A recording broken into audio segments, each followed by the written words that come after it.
자, 하나님은 어떤 분이냐 하면 하나님 자신이 어떤 일을 행하고자 할 때 반드시 행합니다. 아멘. 일을 지어 성취하시는 여호와, 그 일을 반드시 이루십니다. 아멘. 할렐루야. 아멘. 인간이 아무리 막아도, 또 인간이 아무리 지체해도 하나님께서 하시면 반드시 이루어집니다. 아멘. 자, 우리는 지난 시간에 흉년을 맞아서 요셉의 형제들이 애굽에 양식을 사러 갔던 이야기를 보았습니다. 자, 그래서 제가 여기에서 이런 주제를 달았습니다. 소주제를. 흉년에는 하나님의 뜻이 있다. 따라서 합니다. 흉년에는 하나님의 뜻이 있다. 하나님의 뜻이 있다. 우리는 그냥 흉년이 빨리 지나갔으면, 여러분, 이 흉년이 꼭 어떤 물질적인 흉년만 아니에요. 건강의 흉년, 인간관계의 흉년, 많은 흉년이 있습니다. 그러니까 우리는 그 흉년을요, 하나님이 이 흉년을 통해서 하나님께서 이루고자 하시는 뜻이 있다는 거예요. 아멘. 이것을 깨닫는 지혜가 있어야 됩니다. 아멘. 할렐루야. 자, 그래서 양식을 사러 갔네. 그런데 양식을 사러 갔는데 시므온이 인질로 잡혔습니다. 자, 여기서 제가 이런 주제를 달았습니다. 따라서 합니다. 은혜의 끈이다. 은혜의 끈이다. 다시요. 인질은 은혜의 끈이다. 은혜의 끈이다. 아, 인질로 잡혀갔는데 그 인질이 알고 보니까 그 요셉의 형제들이, 또 야곱이, 아버지 야곱이 다 하나님을, 요셉을 만나는 은혜의 끈이었다는 거예요. 아멘. 할렐루야. 자, 그래서 인질로 시므온이 거기에 잡히고 이제 형제들에게 말합니다. 너 아우 베냐민을 데리고 와야 한다. 네. 그래서 이 야곱의 10명의 아들들, 이제 9명이죠. 베냐민은 아버지 집에 있고, 요셉은 애굽의 총리로 있고, 시므온은 인질로 붙잡혀 있고, 9명의 형제들이 야곱에게 와서 그동안 있었던 이야기를 쭉 보고하는 이야기가 지난 시간까지였습니다. 그렇습니다? 아멘. 자, 오늘 귀를 열고 은혜 받기를 바랍니다. 아멘. 자, 그래서 나머지 이제 9명의 형제가 아버지 야곱에게 와서 이제 막 이야기를 하는 거예요. 아우를 데리고 가야만이 인질로 붙잡혀 있는 시므온을 구할 수 있고 우리가 양식을 구할 수 있습니다. 이런 쭉 이야기를 합니다. 그때 야곱이 어떻게 하느냐 하면 계속 고집을 피웁니다. 베냐민만큼은 안 된다. 베냐민만큼은 데려갈 수 없다. 네. 자, 이때요, 우리가 이런 생각을 해봐야 돼요. 만일 야곱이 지금 애굽의 총리로 있는 그 총리가 자기의 11번째 아들이었던 요셉이라는 사실을 야곱이 알았다 몰랐다? 입 다물고 있는 사람은 뭐죠? 자, 다시요. 야곱이 지금 나머지 9명의 아들들이 와서 아버지에게 보고합니다. 그죠? 아멘. 자, 베냐민은 자기와 함께 있고, 요셉은 총리로 있고, 인질로 시므온이 붙잡혀 있고, 나머지 9명의 아들들이 아버지 야곱에게 와서 그동안의 이야기를 쭉 하는 거예요. 이때 퀴즈. 야곱이 애굽의 총리로, 자기의 아들 요셉이 총리로 있다는 사실을 알았다 몰랐다? 몰랐다. 입이 안 보이네. 몰랐다 알았다? 몰랐습니다. 만일 야곱이 이걸 알았다면, 만일 이 야곱이 이걸 알았다면 야곱이 무슨 고민이 있겠어요? 그러냐, 어서 내려가자, 축제를 벌이겠죠. 그런데 그거를 야곱은 까마득히 모르고, 나머지 9명의 자식들도 까마득히 모르고, 그래서 베냐민을 데리고 가야 된다는 그 중차대한 문제 앞에서 슬퍼하고 고민하고 있습니다. 하나님께서는 하나님의 뜻을 이루기 위해서 기근으로 계속해서 야곱을 압박하고 있습니다. 그래서 43장 1절 오늘 본문에 그 땅에 기근이 더 심해집니다. 하나님께서 이 야곱과 나머지 이 자식들을 목을 조르는 방법은 기근이었습니다. 그러니까 여러분 아셔야 돼요. 여러분의 삶에 뭔가 압박이 들어오잖아요. 그 압박이 뭔가, 경제적인 압박, 건강의 압박, 이런 압박이 여러분 저절로 생기는 게 아니라고요. 이 땅의 모든 것은 하나님이 통치합니다. 아멘. 그래서 하나님은 우리에게 물질로 막 압박하기도 하고, 경제, 그러니까 또 건강으로 압박하기도 합니다. 그때 그때 우리가 빨리 깨달아야 되는 거예요. 내가 무엇을 내려놓아야 되는지, 내가 하나님 앞에 무슨 문제를 내려놓아야 되는지. 지금 하나님께서는 야곱을 기근으로 계속 압박하고 있습니다. 그 땅에 1절, 그 땅에 기근이 심하고, 2절, 그들이 애굽에서 1차 방문을 해서 애굽에 가서 곡식을 샀어요. 가져온 곡식을 다 먹어버렸어요. 그때 이제 그 아버지가 그들에게 이르되 다시 가서 우리를 위하여 양식을 조금 사가지고 오너라. 자, 여러분, 우리의 삶에 야곱이 당한 이 기근처럼 많은 시련이 우리에게 있을 수 있습니다. 그 시련을, 그 압박을, 그 문제를 풀어내는 방식, 그 방식이 오늘 본문에 쭉 나옵니다. 자, 야곱은요, 지금 가나안 땅에 거하면서 기근이 계속해서 점점 더 압박해 오는데 야곱은 버틸 때까지 버텨보는 겁니다. 왜? 베냐민을 못 내어주니까. 그래서 버틸 때까지 계속 버티다가 이제 양식이 거의 끊어진 상태에서 이제 아들들을 불러서 너희들이 양식을 좀 사가지고 와야 되지 않겠느냐, 이제 이렇게 이야기하는 거예요. 자, 이때, 자, 이 집에 형제가 루벤이 있습니다. 자, 맏아들 루벤, 따라서 루벤이 맏아들입니다. 둘째 아들이 누구냐 하면 시므온입니다. 누구라고요? 시므온입니다. 자, 과거에 이런 일이 있었어요. 루벤이 아버지, 내가 만일 베냐민을 못 데리고 오면 우리 두 아들 목을 날려주십시오, 이렇게 한 적이 있습니다. 그랬습니다. 그죠? 아멘. 자, 그 말이 받아들여지지 않았습니다. 자, 그래서 루벤 탈락, 시므온. 자, 시므온은 지금 저 애굽 땅에 인질로 잡혀 있습니다. 그렇습니다. 그죠? 아멘. 자, 세 번째 아들이 누구냐면 레위예요. 레위.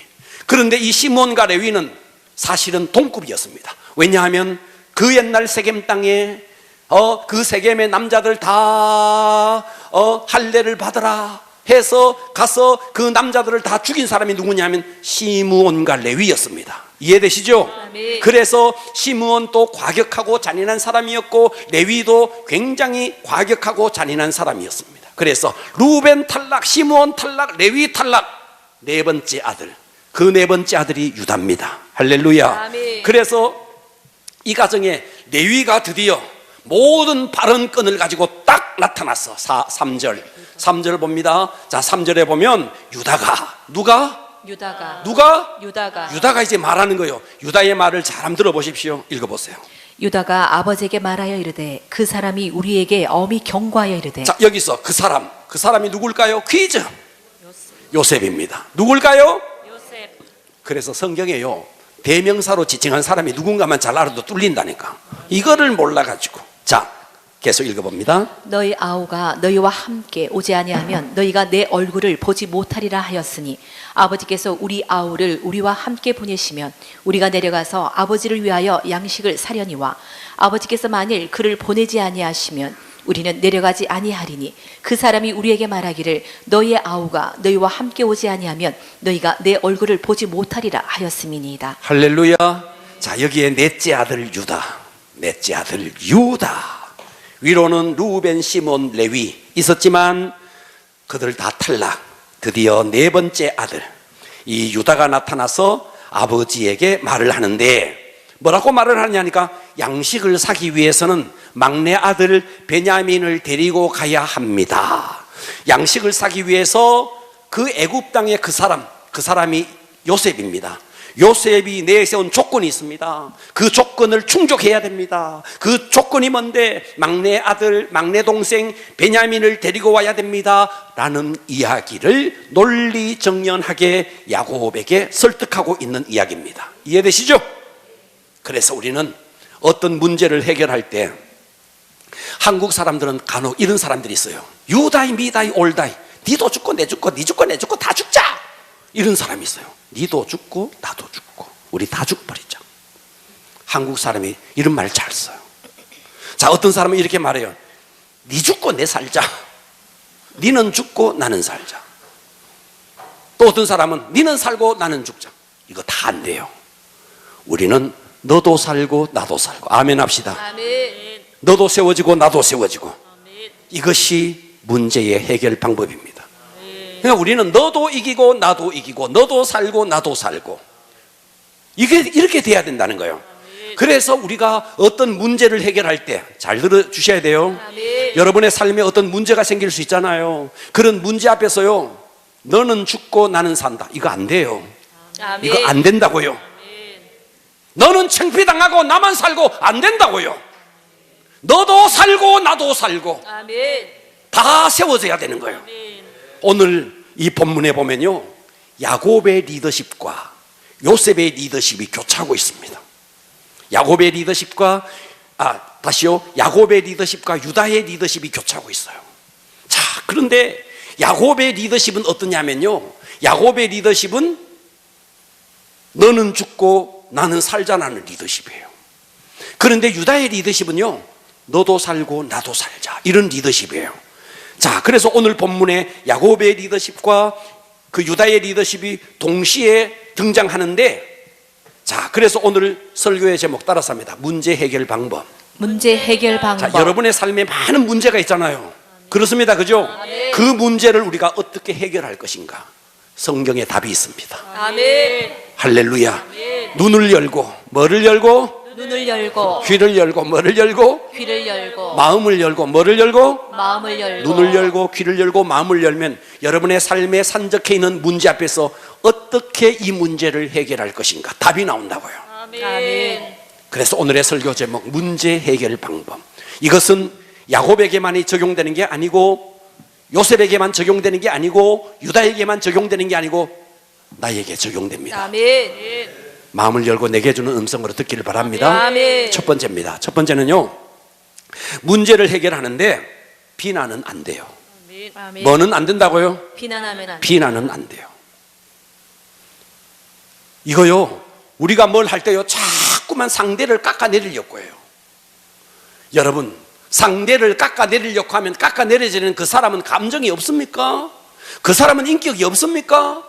그 사람도 다 감정이 있고 그 사람도 다 인격이 있다고요. 저 사람이 나를 무시한다는 거 다 알고 있다고요. 아멘. 그런데 우리는 저 사람이 나를 무시하고 저 사람이 나를 깎아내린다, 그거를 다 아는 상태에서 문제가 해결될까요? 되지 않습니다. 그래서 오늘 이 본문에 보면요, 야곱은 어떤 사람이었느냐? 야곱이 어떤 사람이냐 하면 야곱의 아버지가 이삭이에요. 자, 야곱의 형제가 누구였느냐 하면 에서였어요. 맞습니까? 아멘. 자, 에서와 야곱 쌍둥이로 태어났더랬어요. 그의 아버지가 이삭이에요. 맞으면 동의합시다. 아멘. 자, 그런데 이 집안 어떤 집안이었느냐 하면, 이 이삭이, 아버지 이삭이 계속해서 에서를 편애했습니다.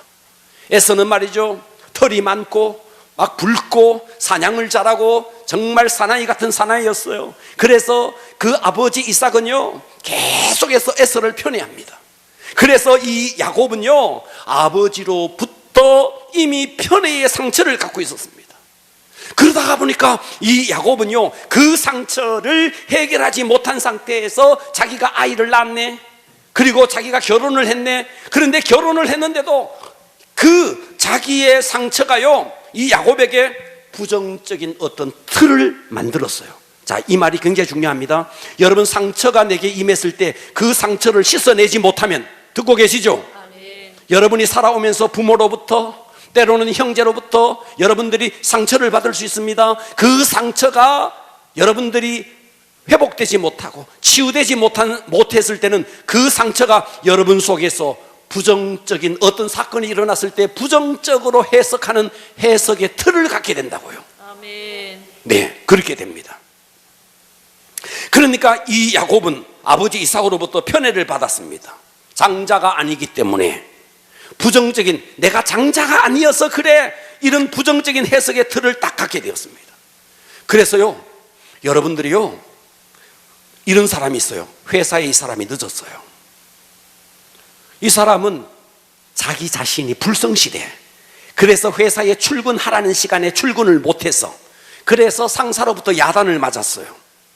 근데 이 사람은 어떤 사람이냐 하면 학벌의 컴플렉스를 갖고 있는 사람이에요. 학벌의 컴플렉스를 갖고 있으니까 자기가 불성실해서 출근을 늦게 해서 야단을 맞았는데 자기는 부정적인 해석의 틀을 갖고 있어서 어떻게 해석하느냐? 내가 학교를 저 지방 우유를 먹고 저지방 우유를 먹고 저지방 대학을 나와가지고 할렐루야. 그래서 내가 지방대를 나와가지고 저 사람이 나를 무시한다고. 또 아가씨들 가운데 이런 사람이 있어요. 아가씨들 가운데 외모가 좀 딸려. 외모가. 그래서 외모에 컴플렉스를 갖고 있어.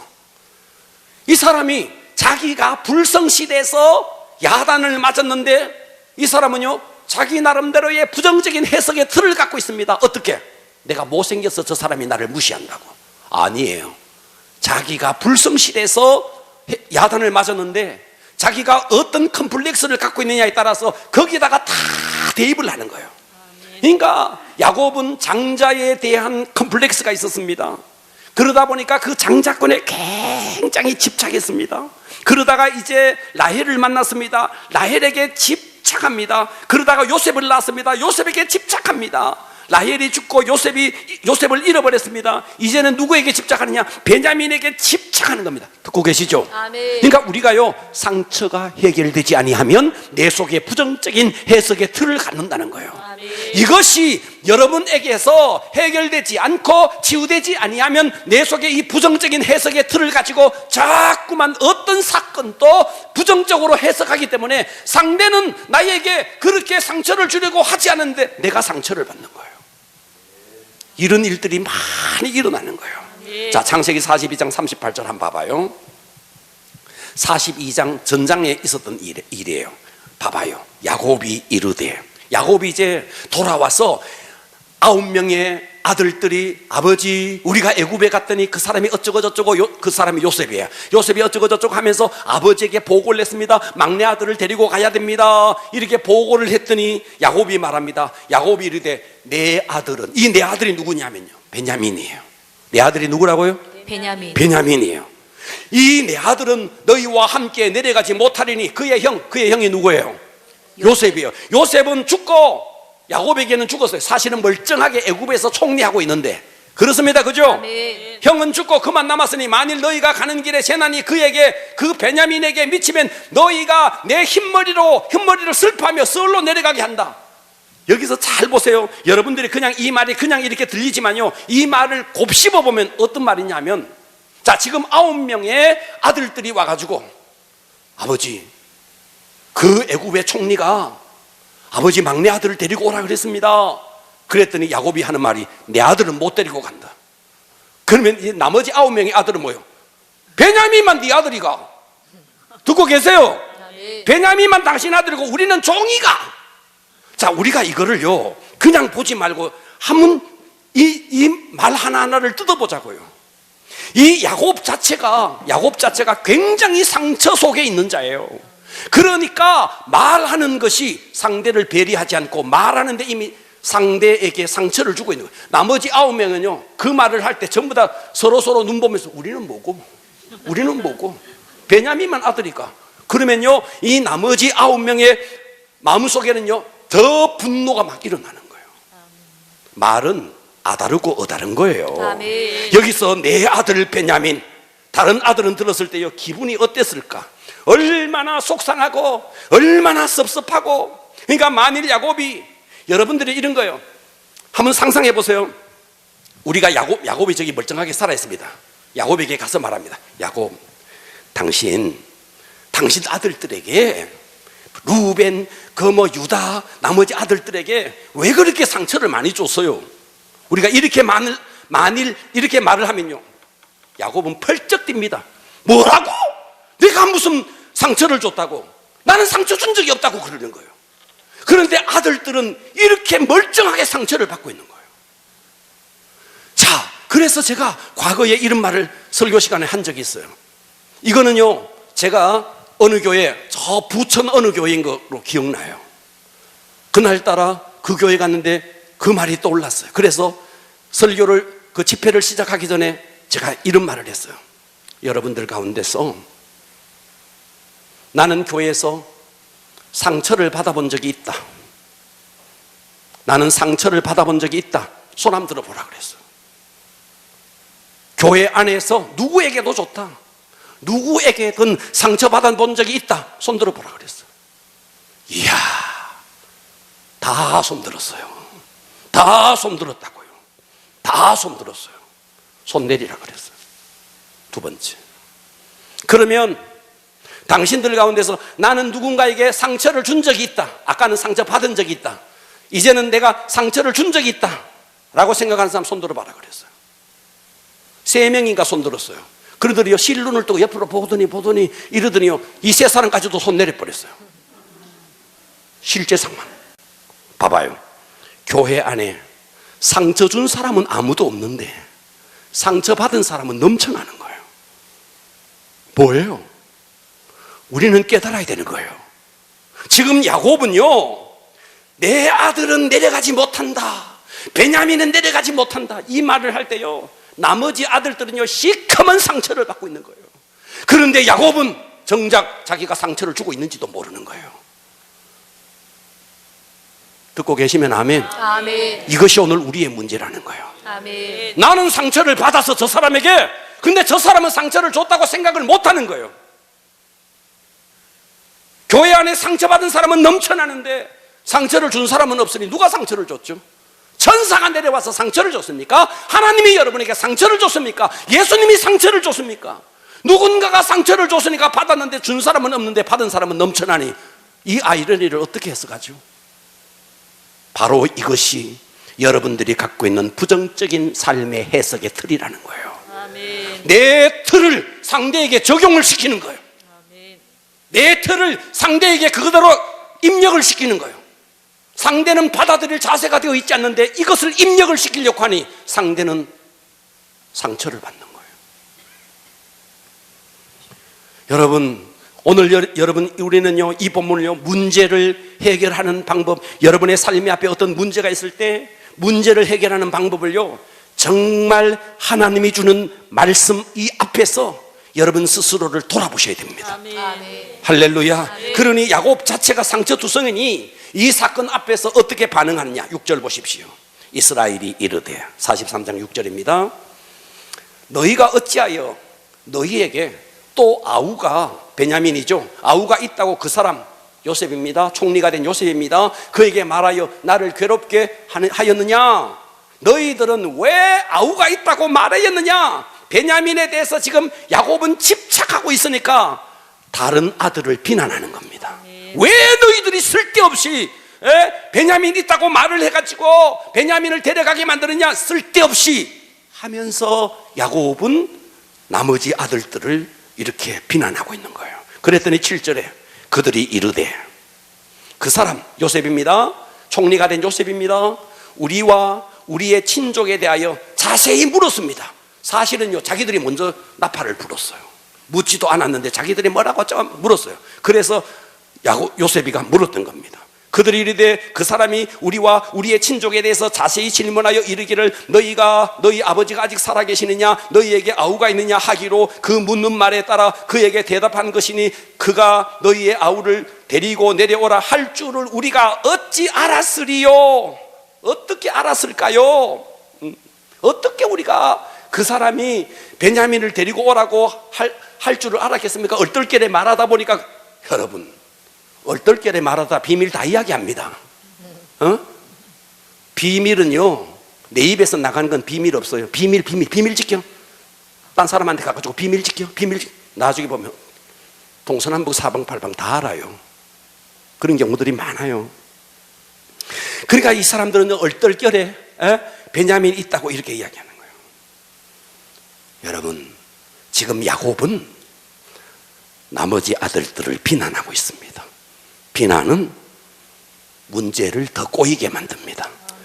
비난하면요 변명이 생기고, 비난하면 관계의 벽은 더 생깁니다.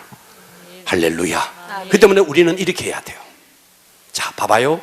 약속 시간에 자, 저 사람하고 오후 2시에 커피숍에서 만나기로 했어요. 그런데 이 사람이 20분이나 늦었어요. 그날은 굉장히 중요한 약속을 했던 날이에요. 나머지는 다 5명의 친구가 모였는데 정말 그날 중요한 약속이 있었어요. 그런데 한 친구가 20분이나 늦었어요.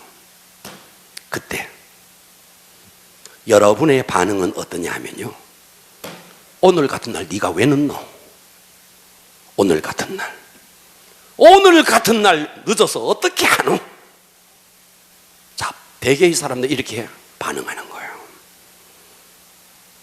자, 그렇다면 이제 우리가 어떻게 이럴 때 반응을 해야 되느냐 하면 이렇게 반응해야 되는 거예요.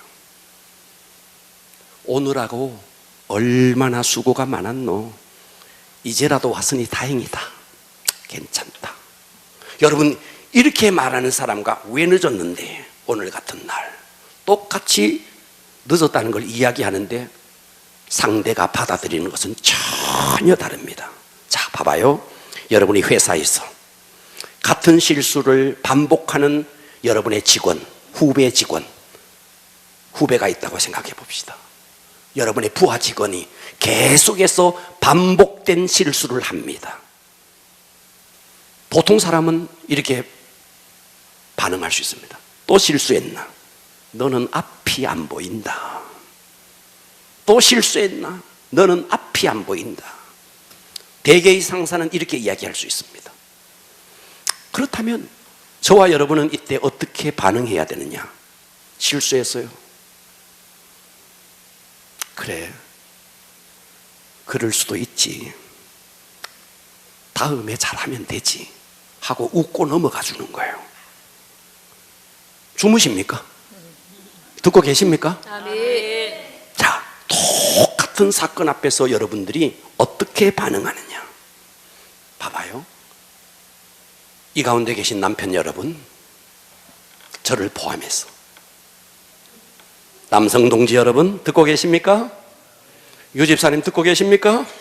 자, 어느 날 뭐 유 집사님 그럴 일이 없어. 유 집사님 빼고 누구하고 누구하고 어쨌든 이따 칩시다. 아내에게 전화를 한 거예요. 전화를 했더니 이 여자가 전화를 안 받네요. 3번, 4번 했는데 전화를 안 받네요. 1시간 뒤에 통화가 됐네. 굉장히 급한 일인데 전화를 안 받아. 1시간 뒤에 전화가 통화가 됐어. 보통의 남자. 왜 전화 안 받는데? 그러려면 휴대폰을 왜 했노?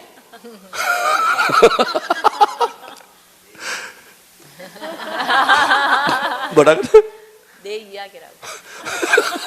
그러려면 휴대폰을 왜 했노? 따라서 합시다. 듣고 보니 듣고 보니 내 이야기로구나.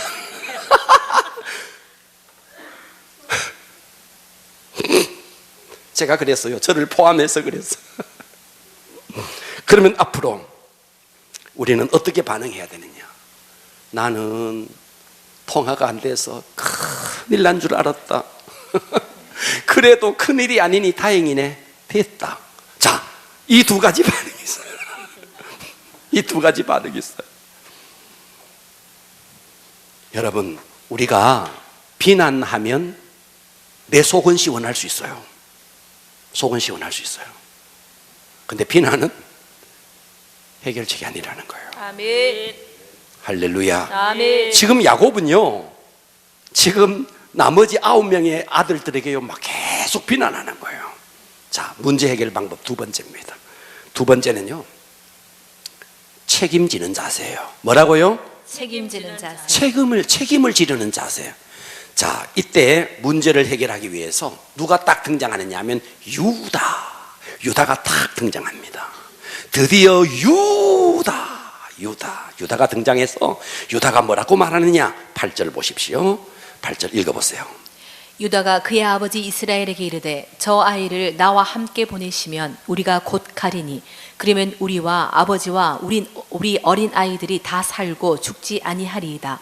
내가 그를 위하여 담보가 되오리니 아버지께서 내 손에서 그를 찾으소서. 내가 만일 그를 아버지께 데려다가 아버지 앞에 두지 아니하면 내가 영원히 죄를 지리이다. 우리가 지체하지 아니하였더라면 벌써 2번 갔다 왔으리이다.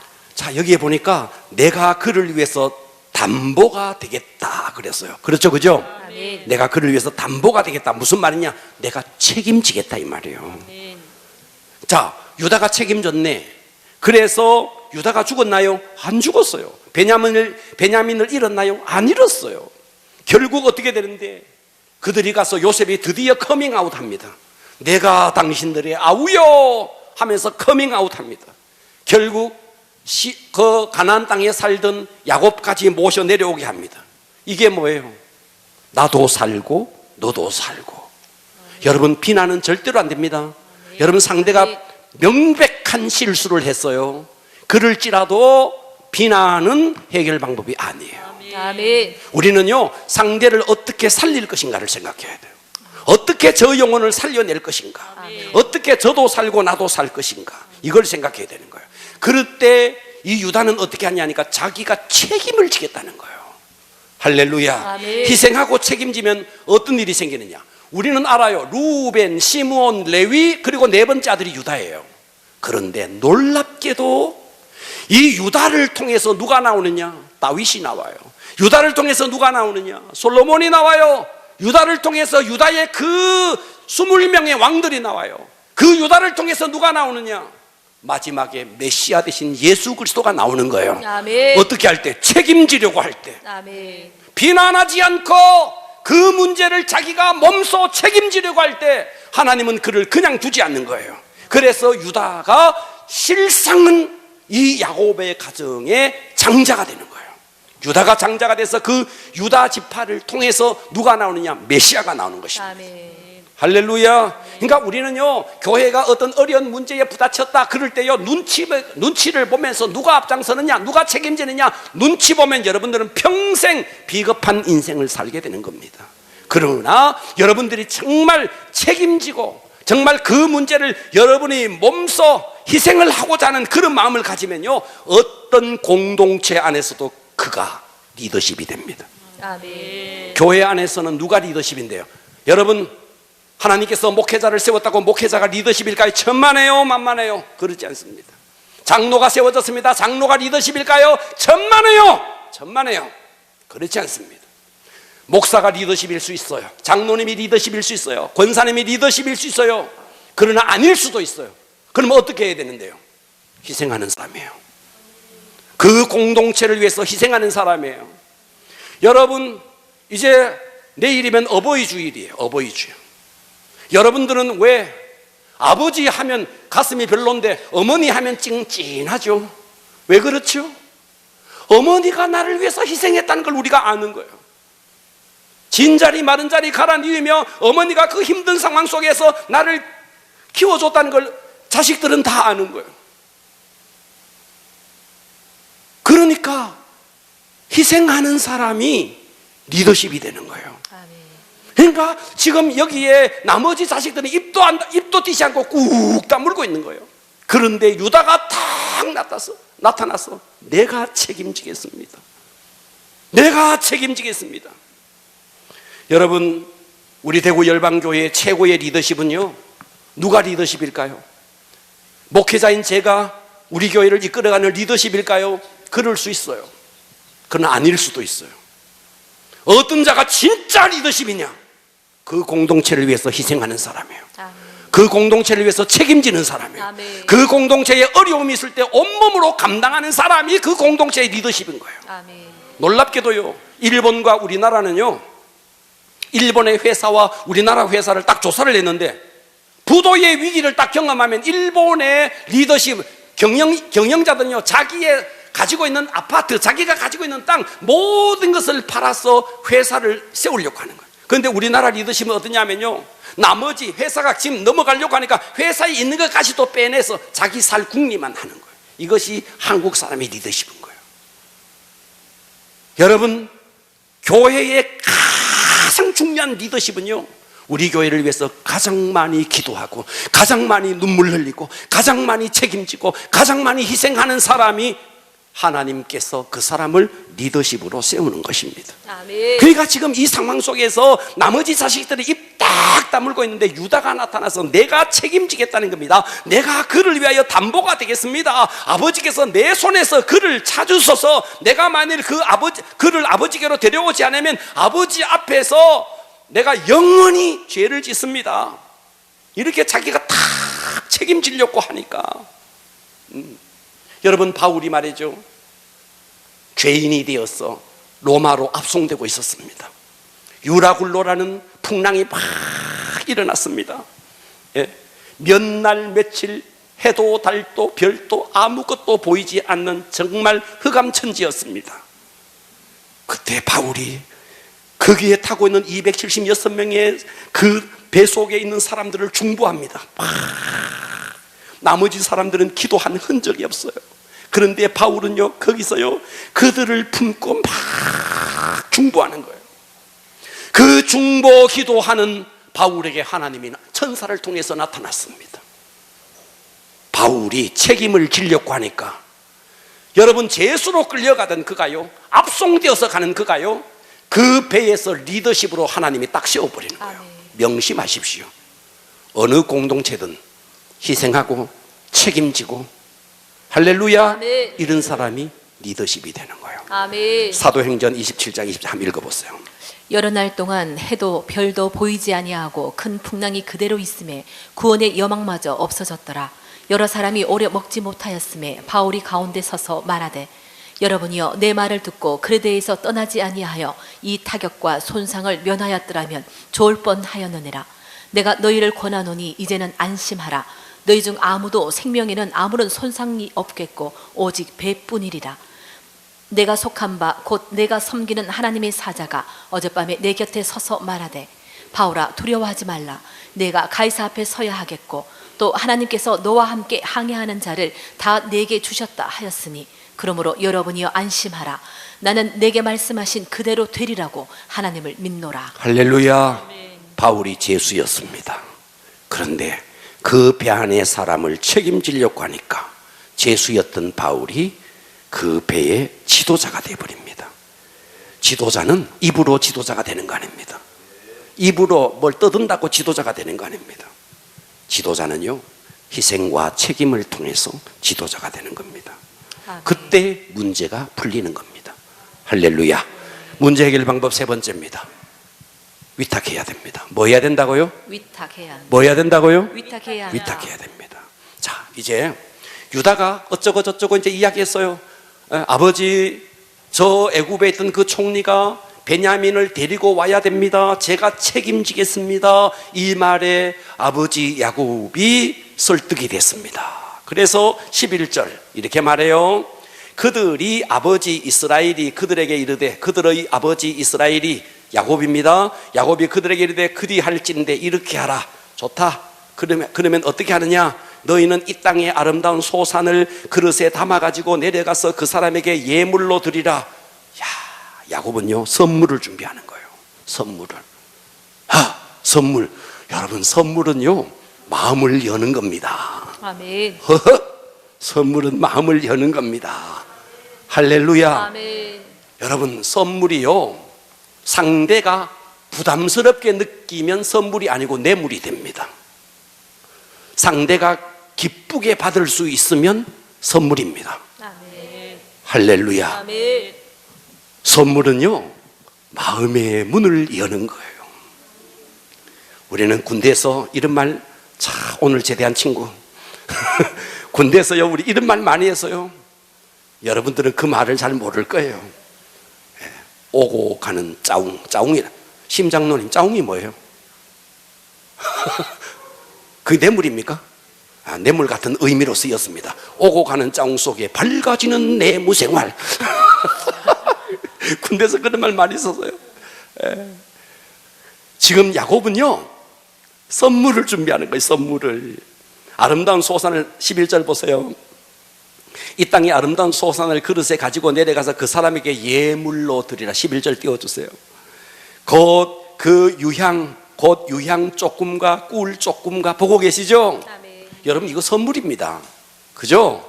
향품과 몰약과 유향나무, 열매와 감복숭아. 자, 이 가나안 땅에서 나는, 그래서 이 야곱은요, 그 애굽의 높은 사람들이 무엇을 좋아하는지를 쫙 꿰고 있는 거예요. 그래서 선물로 준비를 합니다. 그리고 13절을 양식에 올 때에 그 요셉이 말이죠, 자루 속에 돈까지 막 돌려보냈습니다. 그죠? 그래서 돈까지 다시 도리어 가져가게 합니다. 13절 한번 읽어볼까요? 내 아우도 데리고 떠나 다시 그 사람에게로 가라. 전능하신 하나님께서 그 사람 앞에서 너희에게 은혜를 베푸사 그 사람으로 너희 다른 형제와 베냐민을 돌려보내게 하시기를 원하노라.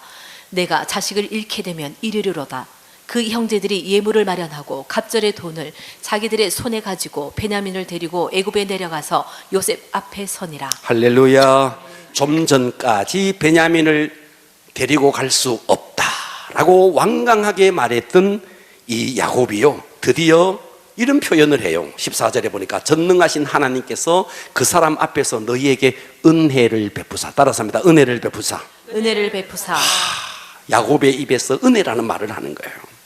그러면서 뭐라고 말하느냐 하면 14절 끝에 보니까 내가 자식을 잃으면 잃으리로다. 이거는 포기나 체념이 아닙니다. 이것은요, 하나님 앞에 위탁하는 거예요. 아멘. 할렐루야. 예. 그러니까 우리가 어떤 것에 집착하면 뭔가 문제가 풀리는 것이 아닙니다. 집착은요, 풀리지 않습니다. 위탁해야 됩니다. 맡길 때 역사가 일어나는 거예요. 그래서 시편 37편 5절에 보니까 내 길을 여호와께 맡기라. 아멘. 아멘. 내 길을 여호와께 맡기라. 그 하나님을, 그 여호와를 의지하면 그가 이루신다는 거예요. 아멘. 이스라엘 백성이 홍해 앞에서 모세가 말이죠, 하나님 앞에 탁 맡기니까 홍해가 갈라져 버리지 않아요. 아멘. 하나님 앞에 맡기니까 난공불락의 여리고성이 무너지지 않습니까? 그러니까 우리가 하나님 앞에 맡길 때에 이 우주를 통치하시는 하나님께서, 이 역사를 주관하신 하나님께서 여러분의 삶의 문제를 해결한다는 것입니다. 아멘. 그러므로 우리는 어떤 문제가 생겼을 때 내가 해결하겠다고 서둘러서도 안 되고, 그 문제의 무게에 짓눌려서 고통당해서도 안 되고, 그 문제 때문에 방황하고 갈등해서도 안 되고, 에스더처럼 죽으면 죽으리라. 오늘 이 야곱처럼 내가 아들을 잃으면 잃으리로다. 내가 자식을 잃게 되면 잃으리로다. 그래서 우리는 오늘 문제 해결 방법, 첫째, 비난하지 말라는 거예요. 뭐 하지 마라? 비난하지 마라. 비난은 상대로 하여금 감정의 상처만 더 줄 뿐입니다. 비난하지 마라. 아멘. 그 문제를 해결하기 위해서 희생하는 자세를 가져라. 책임지는 자세를 가져라. 아멘. 가장 중요한 것은 그 모든 문제를 하나님 앞에 올려드려라. 위탁해라. 아멘. 여러분 앞에 어떤 문제가 생길지라도 이와 같은 방법으로 문제를 해결할 수 있기를 주님의 이름으로 축원합니다. 아멘. 기도하겠습니다.